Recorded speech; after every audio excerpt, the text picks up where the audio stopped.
প্রিয় দর্শক, এই যে আজকে আরও 21 তারিখ, আজকে 21 তারিখ নভেম্বরের 21 তারিখ ডিম নিয়ে বসানো হচ্ছে। এই ডিমগুলা আমরা ডিসেম্বরের 25 বা 26 তারিখের দিকে বাচ্চা ফোটাবে মাশাআল্লাহ। কারণ চীনা হাঁসের বাচ্চা ফোটাতে 30 থেকে 35 দিন সময় লাগে, আর শীতকালে 35 দিন লাগে, আর গরমকালে 32 দিনই হয়ে যায়। তো আমরা হিসাব করে রেখেছি যে ডিসেম্বরের 25 তারিখে এই বাচ্চাগুলা ফোটাবে। যে এখনই আমরা ডিমগুলো সবগুলো বসিয়ে দিচ্ছি। আর এই ডিমগুলো যাদের বাচ্চা লাগবে তারা আমাদের স্ক্রিন নাম্বারে অবশ্যই অগ্রিম অর্ডার দিয়ে রাখতে পারে। আমাদের খামারে বেশিরভাগই অগ্রিম অর্ডার থাকে, সবসময় আমরা অগ্রিম অর্ডারে নিয়ে থাকি। কারণ হচ্ছে আমাদের বাচ্চাগুলো অ্যাভেলেবেল, খুব সুন্দর বাচ্চা, আর অনেক বাচ্চা ফুটিয়ে থাকে। প্রতিদিনই 4টা-5টা চীনা হাঁসি ডিম ফুটিয়ে থাকে। আর সেই বাচ্চাগুলো আমরা যদি অর্ডার নিয়ে না নিই তাহলে এই বাচ্চাগুলো একসাথে বিক্রি করতে পারবো না। তো এই জন্য এই দেখতে পাচ্ছেন এখানেও একটা হাঁস অলরেডি ডিম ফোটাচ্ছে।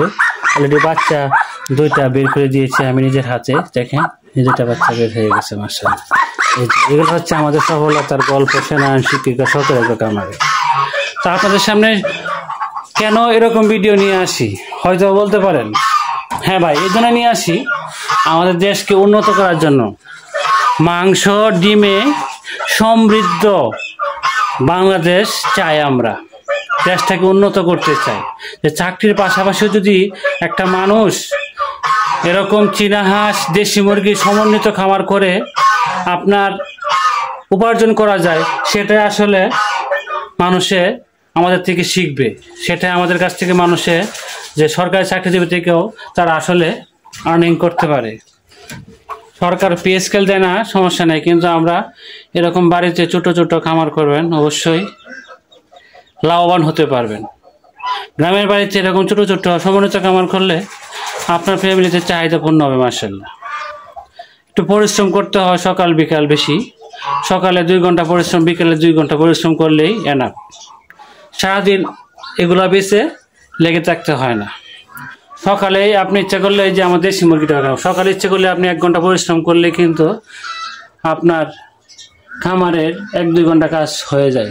এই যে পাশাপাশি বসে আছে আমাদের 2টা চীনা হাঁস এবং দেশি মুরগি। এগুলাই সমন্বিত খামারের গল্প ভাই। আপনাদের সামনে তো এমনি এমনি নিয়ে আসি না। তো আপনাদের ভালো লাগলে অবশ্যই একটি কমেন্ট করে জানাবেন যে একজন সেনা এবং শিক্ষিকা কিভাবে গ্রামের মধ্যে ছোট্ট খামার গড়ে তুলেছে। তো আপনারা দেখে শিখবেন, অবশ্যই ভালো লাগবে যে সরকারি চাকরিজীবীরা গ্রামের মধ্যে ছোট্ট পরিসরে খামার করেছে। সেটা ভালো লাগার মুহূর্তে আপনাদের সামনে তুলে ধরি। কেন তুলে ধরি? সেই ভালো লাগাটা কেন হয় যে আমাদের থেকে 10 জন শিখতে পারে যদি, সেটাই হবে আমাদের সফলতা। ঠিক আছে বন্ধুরা, সফলতার গল্প কিন্তু এমনি এমনি আসে না, অনেক পরিশ্রম, অনেক কষ্ট থেকে কিন্তু আসে। টর্চর বিলালের মতো কিন্তু আমার এত কণ্ঠ ভালো না যে আমার ভিডিও ভাইরাল হবে।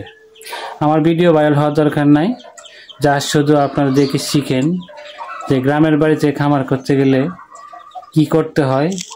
এগুলো দৈনন্দিন ভিডিও আমরা দিয়ে থাকি, তো এগুলো দেখে আপনারা শিখতে পারেন। তো ভালো থাকবেন, সুস্থ থাকবেন, অবশ্যই একটি সাবস্ক্রাইব এবং ফলো দিয়ে রাখবেন, আর লাইক কমেন্ট শেয়ার করে জানাবেন যে কেমন হয়েছে ভিডিওটা।